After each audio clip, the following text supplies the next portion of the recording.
Hi kabarangay, halina't kilalanin natin ang paborito nating tambayan, takbuhan sa pang-araw-araw na pangailangan. Dito yan sa Soriano Store.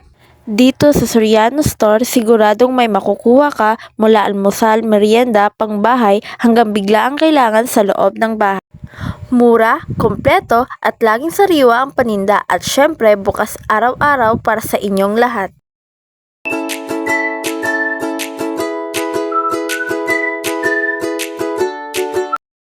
May paborito ka bang snacks, drinks o kailangan ng bigas, asukal o kape? Lahat yan ay nandito na sa Soriano Store.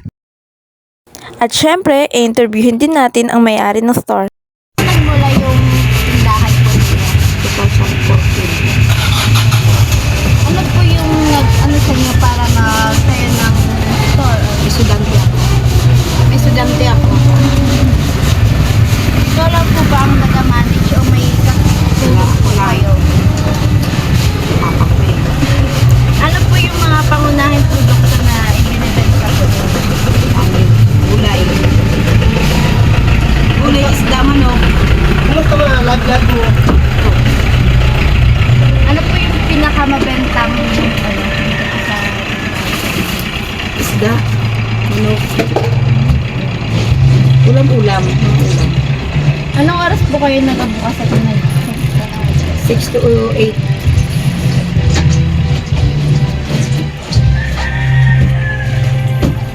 Nagpapautang ka po ba? Bakit? Okay na yun. Hindi mawala yun. Kapautang talaga. Hindi naman puro mayaman ang bumibili.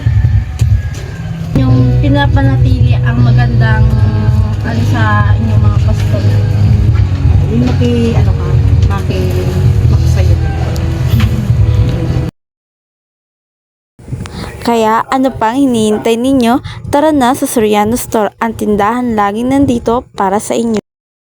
Sari-saring saya, sari-saring tiwala, dito lang sa Soriano Store.